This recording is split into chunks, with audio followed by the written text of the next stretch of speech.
യേശുക്രിസ്തു മടങ്ങി വരും. മടങ്ങി വന്നിട്ട് 1000 ആണ്ട് അവൻ ഭൂമിയിൽ ഏകാധിപതിയായിട്ട് വാഴും. ഭൂമി സമാധാനം കൊണ്ട് അറിയും. ഇവിടെ രാഷ്ട്രീയ പാർട്ടികളില്ല, വ്യത്യസ്തമായിരിക്കുന്ന കൊടികളില്ല, മതങ്ങളില്ല, പുരോഹിത വർഗങ്ങളില്ല, കള്ളമില്ല, ചതിവില്ല, വഞ്ചനയില്ല, പ്രിയപ്പെട്ടവരെ കൊലപാതകമോ ആത്മഹത്യയോ കുടുംബ തകർച്ചകളോ ഇല്ല. ആ ദൈവം 120 വർഷമാണ് ഒരു മനുഷ്യൻ ആയുസ് വെച്ചിരിക്കുന്നെങ്കിൽ 120 വയസ്സ് ചെയ്യാൻ ചെല്ലാതെ ഒരു മനുഷ്യനും മരിക്കത്തില്ല. ഇന്നത്തെ പോലെ രോഗമില്ല, ആശുപത്രി പോകേണ്ട കാര്യമില്ല, ഒരു മരണഭീതി ഭൂമിയിൽ ഉണ്ടാവുകയില്ല. പ്രിയപ്പെട്ടവരെ അങ്ങനെ 1000 ആണ്ട് കഴിഞ്ഞതിന് ശേഷം ലോകം അവസാനിക്കും. അന്ന് എന്റെ പ്രിയപ്പെട്ടവരെ ഇങ്ങനെ വിശ്വസിക്കുന്നവര് അന്ന് സ്വർഗത്തിലേക്ക് ചിറക് വിരിച്ച് പറന്നു പോകും. ഒരിക്കലും തീർന്നു പോകാത്ത നിത്യാനന്ദം അവരുടെ തലമേലിരിക്കും.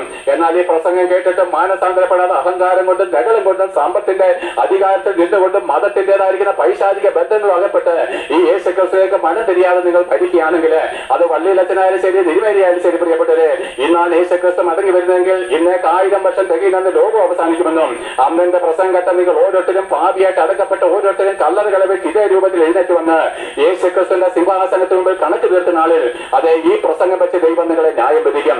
അന്ന് നിങ്ങളുടെ എല്ലാവരും ഉന്നത ഭാവങ്ങൾ താഴും. പുരുഷന്മാരെ നിങ്ങളുടെ പെകളിച്ച കണ്ണുകളും താണു പോകും. ആ യേശുക്രിസ്തുവിന്റെ ശിക്ഷാവിധിയിൽ നിങ്ങൾ നിത്യമായിരിക്കും നരകപ്പൊയിലേക്ക്, തീപ്പൊയിലേക്ക് എറിയപ്പെടും. പിന്നെ ഒരു നാളും മടങ്ങി വരവില്ല, ഒരു നാളും മടങ്ങി വരവില്ല. അതുകൊണ്ട് കൈക്കൂലി മേടിക്കുന്നവരെ തന്നെത്താൻ താഴ്ത്തിക്കൊള്ളുവിന്, മറ്റുള്ളവരുടെ മേൽ കുതിര കയറുന്നവരെ നിങ്ങൾ തന്നെ താഴ്ത്തിക്കൊള്ളുവിന്. നിങ്ങൾ ദൈവത്തിന്റെ ദാസന്മാരാണെന്ന് തിരിച്ചറിഞ്ഞ് അധികാരവർഗം എന്താണ് ജനങ്ങളെ സേവിച്ചുകൊള്ളുവിന്. ആകയാൽ പ്രിയപ്പെട്ട നരകാഗ്നിയിലേക്ക് നമ്മളെ വീണ്ടെടുപ്പാൻ പുരോഹിതന്മാരുടെ ധൂപപ്രാർത്ഥനയ്ക്കോ പിണ്ടാടിനകൾക്കോ മറ്റ് കർമാചാരങ്ങൾക്കോ കഴിയത്തില്ല.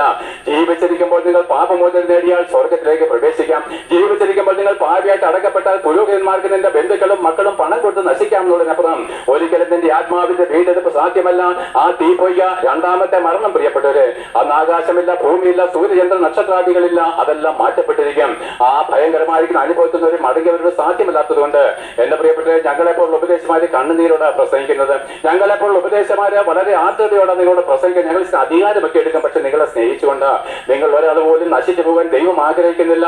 ദൈവത്തിന്റെ ആത്മാവുള്ളവരും ആഗ്രഹിക്കാത്തത് കൊണ്ട് ഒരിക്കൽ കൂടെ പറയുന്നു, ഉന്നത പാപങ്ങളെ താഴ്ത്തി പ്രിയപ്പെട്ട മതഭക്തികളെയും പാരമ്പര്യങ്ങളെയും ഒക്കെ തള്ളിക്കളഞ്ഞ് പൗരോഹിത്യങ്ങളെ തള്ളിക്കളഞ്ഞ് നിങ്ങൾക്ക് വേണ്ടി മരിച്ച യേശുക്രിസ്തുവിനെ ഏകരക്ഷകനും കർത്താവും ദൈവമായിട്ട് അംഗീകരിച്ച് അവരെ മാത്രമേ ആരാധിക്കാവുന്നുള്ള ദൈവ നിയമത്തിലേക്ക് വന്ന് സ്നാനമേറ്റ് ആത്മാവിനെ പ്രാപിച്ച് അവന്റെ നിന്ന ചുമന്ന് സ്വർഗത്തിലേക്ക് ധാരാളമായിട്ട് പ്രവേശിച്ചുകൊള്ളുവിൻ. നിങ്ങളും നിങ്ങളുടെ കുഞ്ഞുകുട്ടികളും എന്നേക്കും ജീവിക്കുന്ന സ്വർഗീയവാസത്തിലേക്ക് എന്നേക്കും ജീവിക്കുന്ന യേശുക്രിസ്തുവിന്റെ ആത്മാവിനെ പ്രാപിച്ചുകൊള്ളുമെന്ന് ഘോഷിച്ചുകൊണ്ട് പ്രസംഗം നിർത്തുന്നു.